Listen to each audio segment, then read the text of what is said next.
어제가 설 명절이었는데 고향 이미 다녀오셨습니까? 네. 네.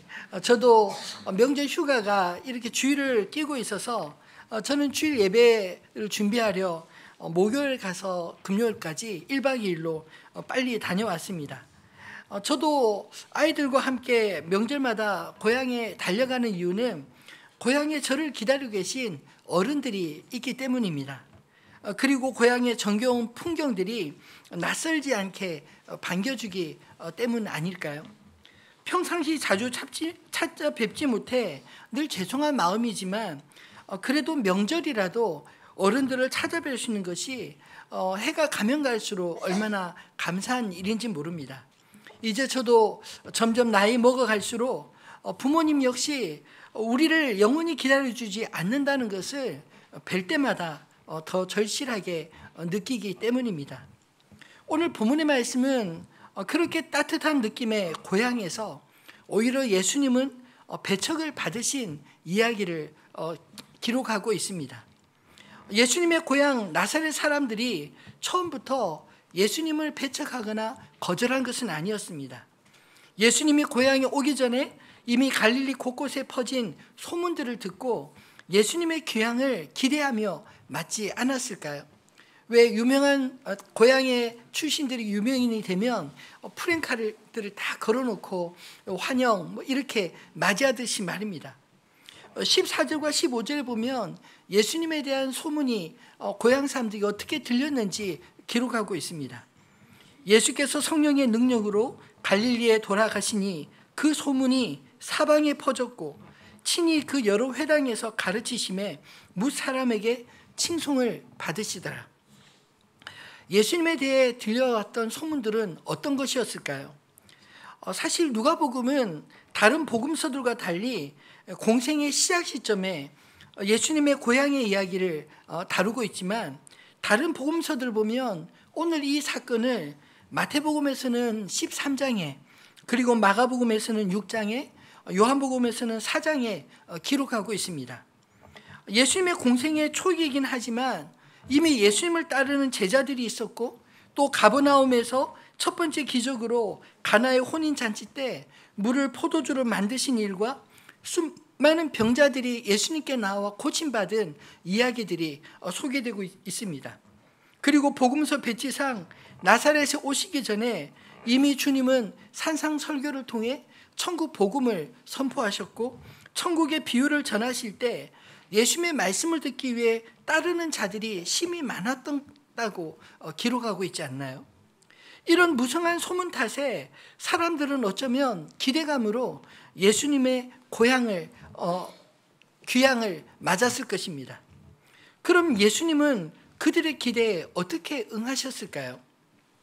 오늘 본문에 보면 회당에서 말씀을 펼쳐 이사야서 61장 1절로 2절 말씀을 읽으셨습니다. 그 내용이 18절과 19절 말씀입니다. 같이 한번 읽어볼까요? 주의 성령이 내게 임하셨으니 이는 가난한 자에게 복음을 전하게 하시려고 내게 기름을 부으시고 나를 보내사 포로된 자에게 자유를 눈먼 자에게 다시 보게 함을 전파하며 눌린 자를 자유롭게 하고 주의 은혜의 해를 전파하게 하려 하심이라 하였더라. 아멘. 이미 예수님에 대한 수많은 소문들, 그 소문들이 바로 이사야서 61장 1절로 2절 말씀과 같이 하나님의 성령이 임하신 사역이고 그리고 예수님이 포로된 자에게 자유를 눈먼 자에게 다시 보게 함을 눌린 자를 자유롭게 하고 주님의 은혜가 선포하기 위해서 왔다. 이런 이야기를 한 것입니다. 그리고 본문에 보면 이 글이 오늘 너희 귀에 응하였느니라. 성취되었다라는 이야기를 하고 있지 않나요? 즉 예수님은 이제 메시아의 나라, 즉 하나님의 나라가 예수 그리스도를 통해 임했다는 것을 고향 회당에서 선포하신 것입니다. 그런데 이 말씀을 들었을 때 예수님의 고향 나사렛 사람들은 예수님에 대해 두 가지 생각이 교차되었습니다. 이것을 신앙의 이중성이라 이렇게 불러도 되지 않을까요? 어떤 의미인지 22절 말씀을 다시 한번 읽어보겠습니다. 그들이 다 그를 증언하고 그 입으로 나오는 바 은혜로운 말을 놀랍게 여겨 이르되 이 사람이 요셉의 아들이 아니냐. 예수님의 가르침을 들었을 때 그 고향 사람 모두가 놀랐습니다.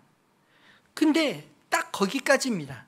왜냐하면 예수는 그들이 알고 있었던 요셉의 아들일 뿐이었습니다. 마태복음에서는 이런 그들의 의구심을 더 솔직하게 표현하고 있습니다. 마태복음 13장 54절로 57절 말씀 제가 읽어보겠습니다. 고향으로 돌아가사 그들의 회당에서 가르치시니 그들이 놀라 이르되 이 사람의 지혜와 이런 능력이 어디서 났느냐. 이는 그 목수의 아들이 아니냐. 그 어머니는 마리아, 그 형제들은 야고보, 요셉, 시몬, 유다라 하지 않느냐. 그 누이들은 다 우리와 함께 있지 아니하냐. 그런즉 이 사람의 이 모든 것이 어디서 났느냐 하고 예수를 배척한지라. 예수께서 그들에게 말씀하시되 선지자가 자기 고향과 집 외에서는 존경을 받지 않음이 없느니라 하시고, 그들은 분명 예수님의 가르치심에 놀랐습니다. 그런데 그 놀람과 동시에 예수님을 곧바로 깎아내렸습니다. 왜냐하면 자기들이 살고 있는 예수의 가족들처럼 예수와 자기들이 다를 바 없다라는 것입니다. 그러니 예수님을 이사야의 글을 성취하기 위해 오신 그리스도로 받아들일 수 없었던 것입니다. 여러분, 신앙의 핵심이 무엇일까요? 우리의 믿음의 대상이신 예수 그리스도가 어떤 분이신지 바르게 아는 것 아닙니까? 뿐만 아니라 그리스도는 나에게 어떤 분이신가, 그것을 제대로 정립하는 것입니다. 우리의 믿음의 능력이 있느냐 없느냐의 문제는 결국 그리스도에 대한 나의 믿음으로 결정되기 때문 아닌가요? 예수님이 고향 땅에서 거절당하신 이 사건을 통해 우리가 예수님을 어떤 분으로 알고 있는지 우리 자신을 말씀 앞에서 다시 한번 점검해 볼 수 있게 되기를 소망합니다. 예수님이 고향 땅에서 거절당하신 이유는 무엇일까요? 첫 번째로 예수에 대한 사람들의 기대와 실제하는 예수님이 다른 분이었기 때문 아니었을까요? 즉 예수님이 사람들의 기대와 달랐기 때문입니다. 사람들이 요셉의 아들에게 기대하는 것과 하나님의 아들 그리스도께 기대하는 것 다르지 않을까요? 만약 예수님께서 그들이 아는 요셉의 아들로 동네 사람들을 만족시키는 그런 말과 행동을 하셨다면 분명 고향 땅에서도 주님은 환영받았을지 모릅니다. 그러나 하나님의 아들로 오신 예수는 동네 사람들이 기억하는 요셉의 아들로 살 수 없었습니다. 예수님은 공생애를 시작하기 전까지는 사람들이 기억하는 인간의 아들로 철저히 자신을 복종하여 사셨지만 이제는 하나님의 아들로 십자가의 길, 사명의 길을 주님은 가야 하셨기 때문입니다. 동네 사람들은 예수님을 회당에서 읽어드린 이사야서의 말씀대로 하나님 나라를 오게 하신 그리스도로 믿지를 못했습니다. 분명히 그들도 이사야 선지자의 글처럼 그리스도께서 오실 것을 원론적으로는 기다려왔고 믿지 않았을까요? 그러나 정작 그리스도께서 그들이 잘 안다고 생각했던 예수로 나타나자 믿지 않았습니다. 이르되 이 사람이 요셉의 아들이 아니냐. 동네 사람들은 예수를 그가 행한 일들과 말씀을 듣고 믿지를 못하고 단지 어렸을 때부터 알아온 예수로만 바라보고 있었기 때문입니다. 그런 의미에서 우리는 기대 심리를 조심해야 한다고 생각합니다. 왜냐하면 기대 심리라는 것은 그 기대가 충족되지 않을 때 언제든지 그 기대는 분노로 돌변할 수 있기 때문이죠. 지난주 한국과 요르단 축구 경기 보셨나요? 절대로 질 수 없는 경기라 생각하고 잠들었는데 자고 일어나서 보니까 요르단한테 2대0으로 졌더라고요. 한국은 사실 요르단 선수들보다 우수한 성적이 선수들을 가지고도 작전도 없이 유효골 한 방도 없이 그냥 2대0으로 지고 말았습니다. 처음부터 크리스만 감독에 대한 우려들이 많았는데 대다수 축구를 좋아하시는 분들은 감독이 자기 역할을 하지 못한 것에 대해 분노하지 않았나요? 선수들은 오히려 응원해준 국민들의 기대에 못 미치는 경기력을 보여줘 미안하다고 그렇게 고개를 떨구고 있는데, 감독은 언제나 웃으면서 그 정도로 잘했다 자화자찬하고 있으니 감독에 대한 비난이 거세게 밀려오고 있습니다. 결과로 보여주겠다 말했는데 우승할 수 있는 선수들로 4강까지 오른 것도 잘했다라고 하니 사람들이 화가 나지 않았을까요? 근데 여러분, 만약 이번 경기에서 이기고 또 우리 팀이 아시안컵을 우승했다면 어떻게 바뀌었을까요? 2002년 월드컵 때 히딩크 감독의 별명 아시지 않나요? 5대0이었습니다. 월드컵 예선전에 항상 나가기만 하면 5대0으로 진다고 5대0이라는 별명을 가졌는데, 근데 월드컵 본 경기에서 한국이 4강의 성적을 거두자 순식간에 국민적인 영웅이 되었습니다. 이처럼 사람에 대한 기대 심리는 언제든지 변화무쌍하게 바뀌지 않나요? 기대 심리는 전적으로 각자의 감정과 군중의 분위기를 따라가기 때문입니다. 더욱이 기대 심리의 문제는 상대방에 대한 존중이 없다는 것입니다. 단지 자신의 기대에 부응하느냐 부응하지 못하느냐에 자신의 입장을 정하기 때문 아닐까요? 더군다나 기대 심리 밑바닥에는 상대방에 대한 자기 나름대로의 분석과 나름대로의 사견에 사로잡혀 있지 않나요? 나사렛 사람들이 예수를 향해 이는 요셉의 아들이 아니냐 이 말에서 자신들이 예수를 잘 알고 있다는 그런 생각으로 가득 차 있는 모습이 보이지 않습니까? 그런데 이런 기대 심리도 사실 잘만 이용하면 얼마든지 사람들을 자기 편으로 만들 수 있지 않나요? 요즘 선거를 앞두고 있는 정치인들처럼 말입니다. 정치인들은 하나같이 자신을 고향 사람들의 기대 심리를 이용해 나는 이 고향의 아들이요 딸이요 하며 표를 구하지 않습니까? 고향 사람들의 기대에 편승해서 정책을 만들고 사람들의 지지를 호소하고 있지 않나요? 어쩌면 예수님도 그런 정치적 유불리를 누구보다 잘 알고 있었을 것입니다. 왜냐하면 그분은 하나님의 아들이시기 때문입니다. 그러나 마귀의 시험을 물리치신 예수님은 마귀가 유혹하는 방식으로 사람들의 기대 심리를 결코 이용하지 않으셨습니다. 그것이 어쩌면 고향에서 예수님이 배척받으신 이유 아니었을까요? 적당히 그들이 가려워하는 곳을 긁어주면 사람들의 마음을 얻기 쉬웠을 텐데 왜 예수님은 그렇게 편한 길을 선택하지 않으셨을까요? 예수님은 사람들을 이용해서 힘을 삼고 그들 위해 군림하는 정치인이 아니기 때문입니다.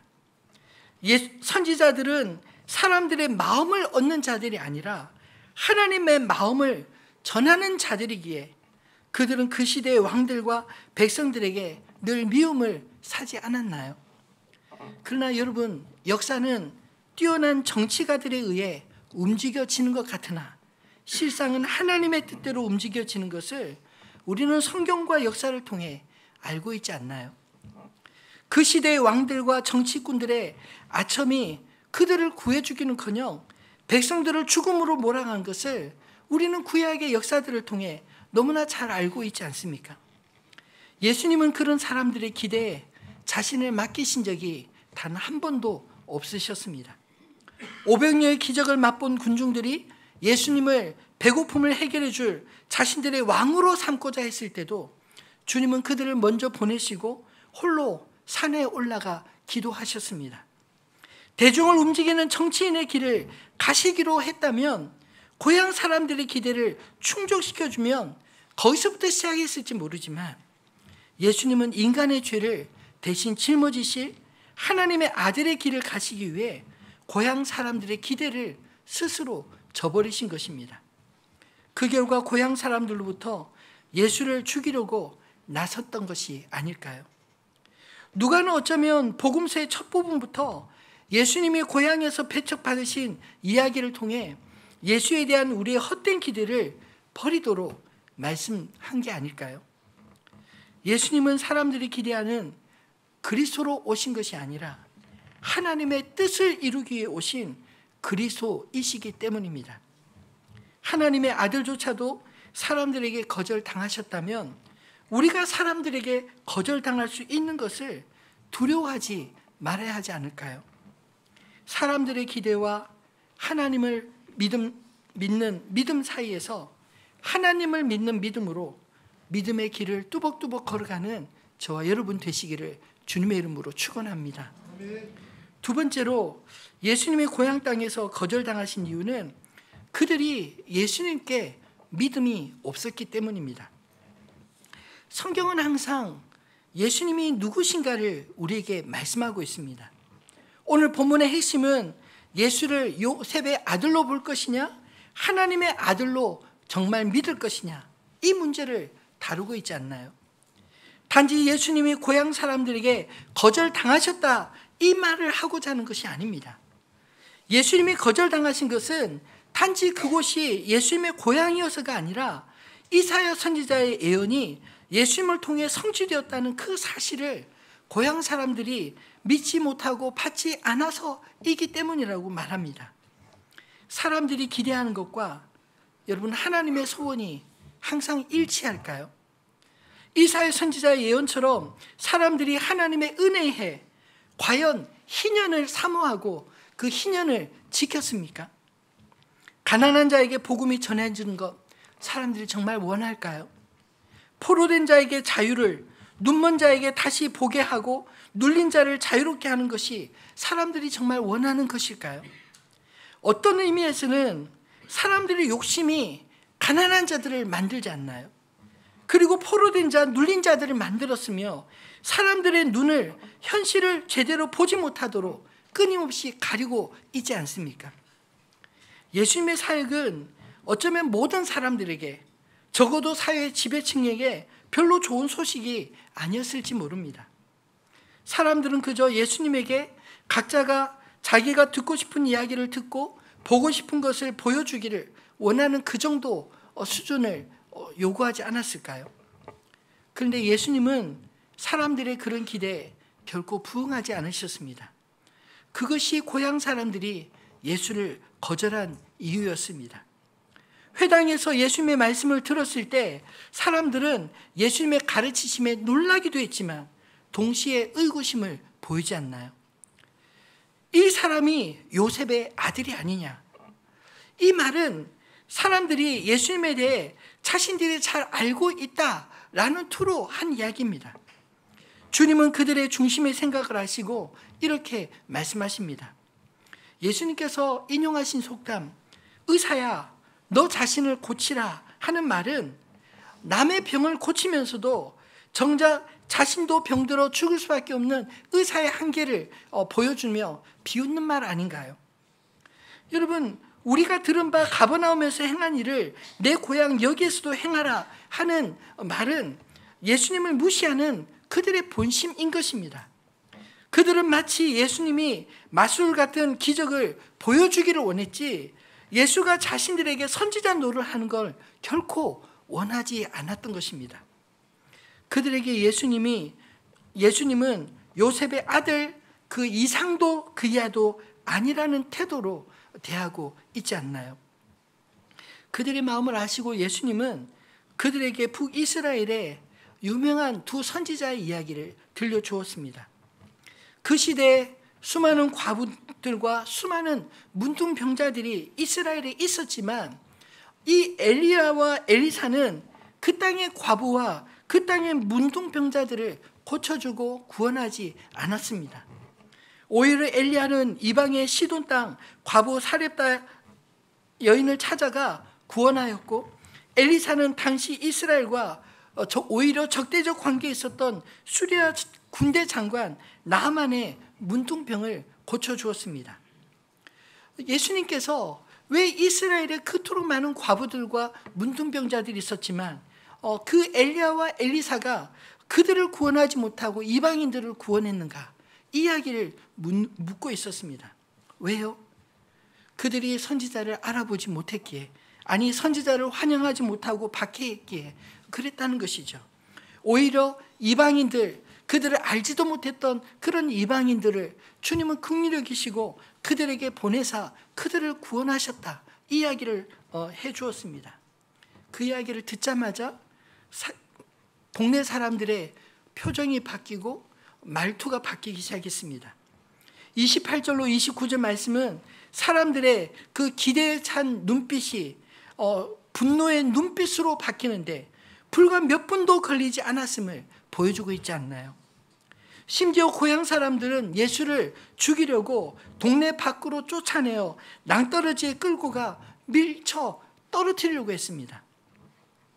예수를 요셉의 아들로 생각하면 얼마든지 함부로 대할 수 있다, 이런 태도가 바로 동네 사람들의 그 시대 예수님의 고향 사람들의 생각이 아니었을까요?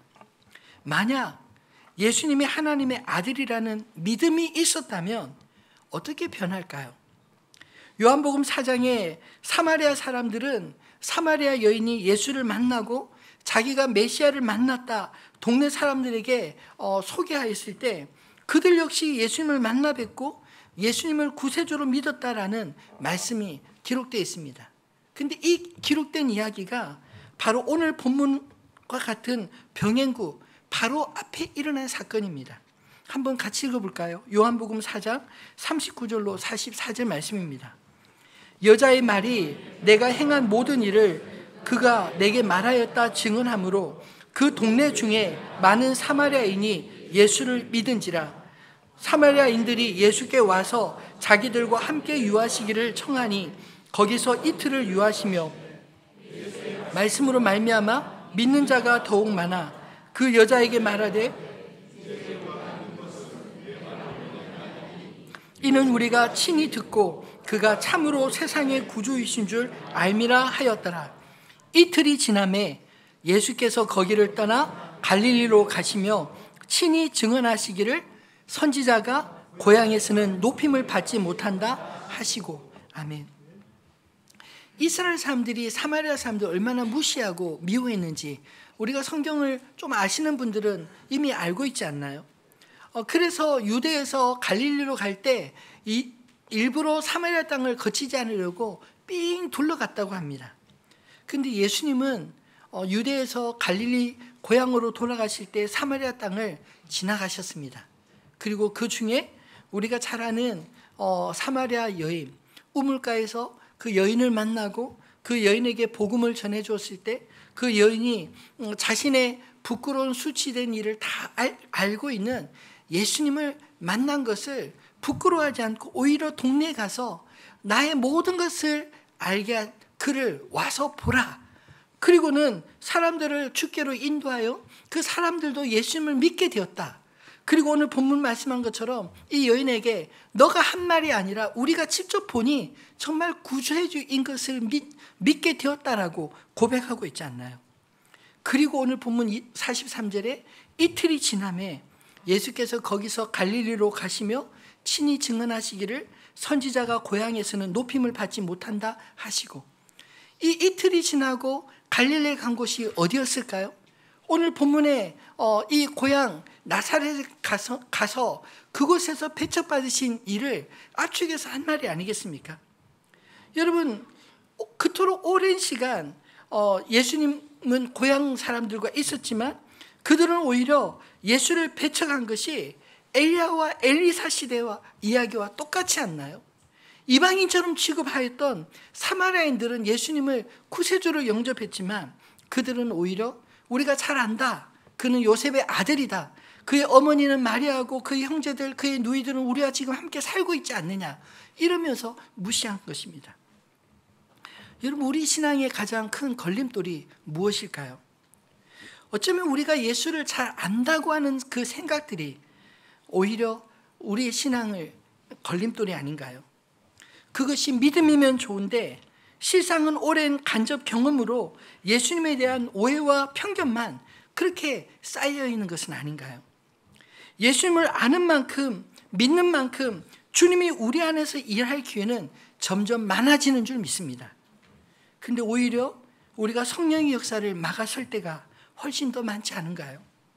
아이러니하게도 주님을 알면 알수록 하나님의 역사가 우리 안에 많아져야 할 텐데 오히려 그렇지 못하다면 어쩌면 오늘 나사렛 사람들처럼 주님에 대한 우리의 기대와 우리의 믿음을 혼동하고 있지는 않는지 돌아봐야 하지 않을까요? 예수님은 사람들의 기대 심리에 자신을 맡기신 일이 성경에 단 한 번도 나와 있지 않습니다. 주님은 언제나 우리에게 믿음을 요구하십니다. 그리고 그 믿음 위에 주님은 역사하십니다. 마태복음 9장 27절로 29절에 두 맹인을 고치신 이야기를 한번 읽어볼까요? 예수께서 거기에서 떠나 나가실새 두 맹인이 따라오며 소리질러 이르되 다윗의 자손이여 우리를 불쌍히 여기소서 하더니 예수께서 집에 들어가심에 맹인들이 그에게 나오거늘 예수께서 이르시되 내가 능히 이 일을 할 줄을 믿느냐 대답하되 주여 그러하오이다 하니 이에 예수께서 그들의 눈을 만지시며 이르시되 너희 믿음대로 되라 하시니라. 아멘. 믿음으로 구원받은 이야기들은 예수님의 공생의 기간 내내 제자들에게 누누이 가르치신 말씀이었고 또 구원의 현장에서 늘 보이던 자연스러운 이야기 아닌가요? 예수님이 믿음대로 고치신 이야기는 수도 없이 기록되어 있습니다. 오늘 본문에도 예수님을 따라오며 눈을 고쳐달라 부르짖던 두 맹인들을 향해서 주님은 고치시기 전에 먼저 이렇게 물으셨습니다. 내가 능히 이 일을 할 줄을 믿느냐? 여러분, 이 믿음에 저와 여러분이 항상 우리의 삶의 문제들을 가지고 주님 앞에 서기를 소망합니다. 주여 그러하오이다. 그 믿음에 주님께서 너희 믿음대로 되라 하시며 고쳐주시지 않나요?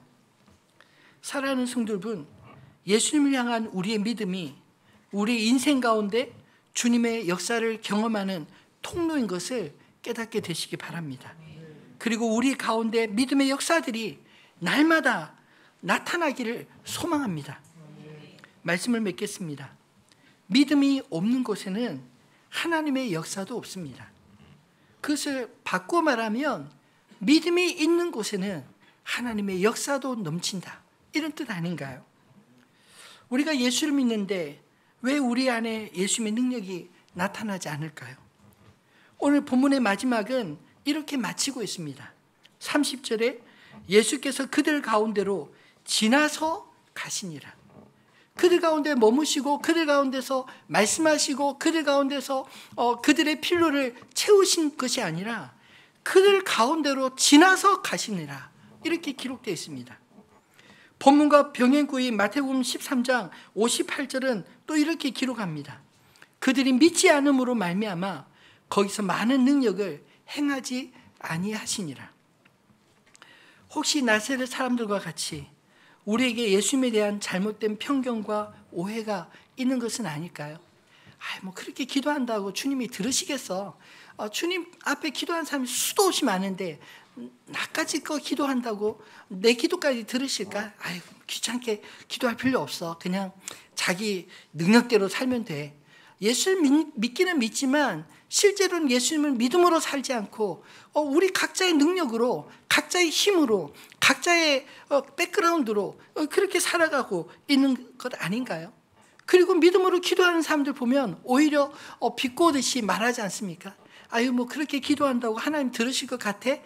말은 안 해도 그렇게 바라보고 있진 않나요? 여러분, 예수님을 얼마나 잘 아십니까?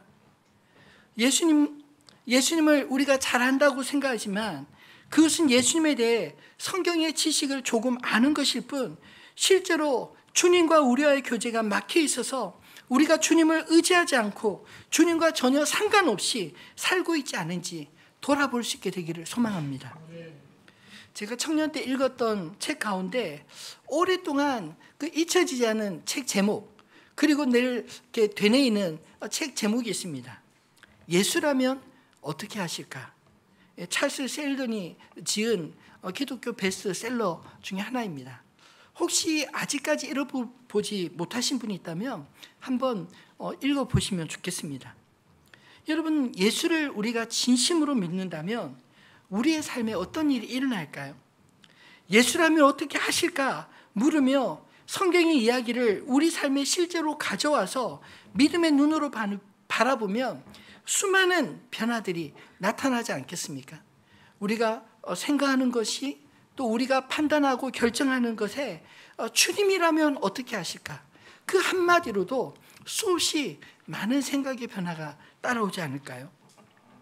아무 생각 없이 지극히 현실적이고 이기적인 생각들 속에서 주님의 뜻을 구하고 믿음의 행동을 하지 않는다면 우리 가운데 성령께 사실 수 있는 일은 아무것도 없을 것입니다. 여러분, 예수님의 또 다른 이름 아시지 않나요? 임마누엘, 하나님이 우리와 함께 계시다. 믿음은 하나님이 지금도 나와 함께 계시다는 것을 믿음으로 살아가는 것을 의미합니다. 여러분, 누군가와 함께 있을 때 어떻게 아무 말도 하지 않고 있을 수 있을까요? 어제 고향에 다녀오실 때 차 타고 가족들과 이동하시면서 아무 말도 하지 않고 다녀오신 분 계신가요? 누군가 옆에 타면 그냥 이야기를 하게 됩니다. 이야기를 안 하는 게 오히려 어색하고 이상하지 않나요? 그래서 어색하니까 계속 말하게 되지 않습니까? 여러분, 마찬가지입니다. 우리가 하나님이 우리와 함께 하신다라는 의미는 주님이 우리와 함께 하시기에 우리와 내가 가는 어느 곳에도 주님이 함께 가시기 때문에 그 주님께 내가 가지고 있는 생각, 또 내가 가지고 있는 고민들, 내가 가지고 있는 삶의 여러 가지 문제들 주님 앞에 아뢰는 것이, 주님과 대화하는 것이, 그것이 지극히 자연스러운 일 아닌가요? 어쩌면 주님과 아무런 말도 하지 않고 지나가는 것이 주님이 우리와 함께 하신다면 불가능할 일일 것입니다. 그런데도 주님과 아무런 대화 없이 지내는 이유는 무엇일까요? 주님이 우리와 함께 하신다는 것을 믿지 않기 때문입니다. 그리고 주님이 계신 줄을 알지 못하기 때문입니다. 내가 의도하든 의도하지 않든 그 모든 행위들이 주님을 무시하는 그런 행위가 아닌가요? 사랑하는 성도 여러분, 주님을 무시하지 마시기를 바랍니다. 성령으로 하나님이 우리와 함께 계시는데 어떻게 우리가 주님과 아무런 대화 없이 지낼 수 있을까요? 하나님을 의식하고 대화하는 것, 그것이 저는 기도라고 믿습니다. 그래서 기도는 장소와 시간의 제약을 받지 않고 어디서든 언제든 가능한 것입니다. 우리가 교회에 나와서 함께 기도하는 것은 공적인 예배로 하나님이 우리와 함께 하심을 기억하고 공동체로 함께 하나님의 말씀을 듣고 기도하며 찬양하며 예배하는 것입니다. 이거라도 안 하면 우리는 금방 하나님 잊어버립니다. 하나님이 계시다는 것조차도 망각해버린 채 무시하고 살아가기 때문 아닌가요? 그래서 공예배를 통해 우리가 잊지 않는 것입니다. 그리고 또 우리 소그룹 모임을 통해서 각자가 삶 속에서 하나님이 함께 하시는 이야기들을 함께 나누며 더 풍성하게, 아, 맞아, 주님이 저분을 통해서 말씀하는 거 보니까 한편으로 부럽기도 하지만 그러나 나에게도 주님이 계시는데 나도 주님과 함께 기도해야겠다, 하나님이 어떻게 말씀하는지 들어야겠다, 이런 마음들이 생기지 않나요? 기억하게 하는 것입니다. 주님을 믿음으로 살아가는 현장에서 주님은 지금도 우리와 함께 하시는 것을 믿음으로 날마다 경험하게 되실 줄 믿습니다. 우리의 기도 가운데 우리가 믿음으로 행하는 일에 주님의 역사가 나타나고 바로 그곳이 하나님의 나라가 임하는 현장인 줄 믿으시기 바랍니다. 성경 이야기가 그렇게 날마다 우리의 삶에 통해서 계속해서 쓰여지기를 진심으로 소망합니다.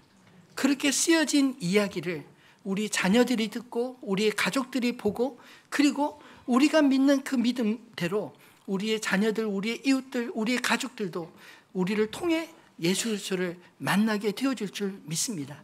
그런 은혜의 역사가 우리 성도님들 가운데, 우리 교회 가운데, 우리 삶의 현장 가운데 날마다 일어나길 우리 주님의 이름으로 축원합니다.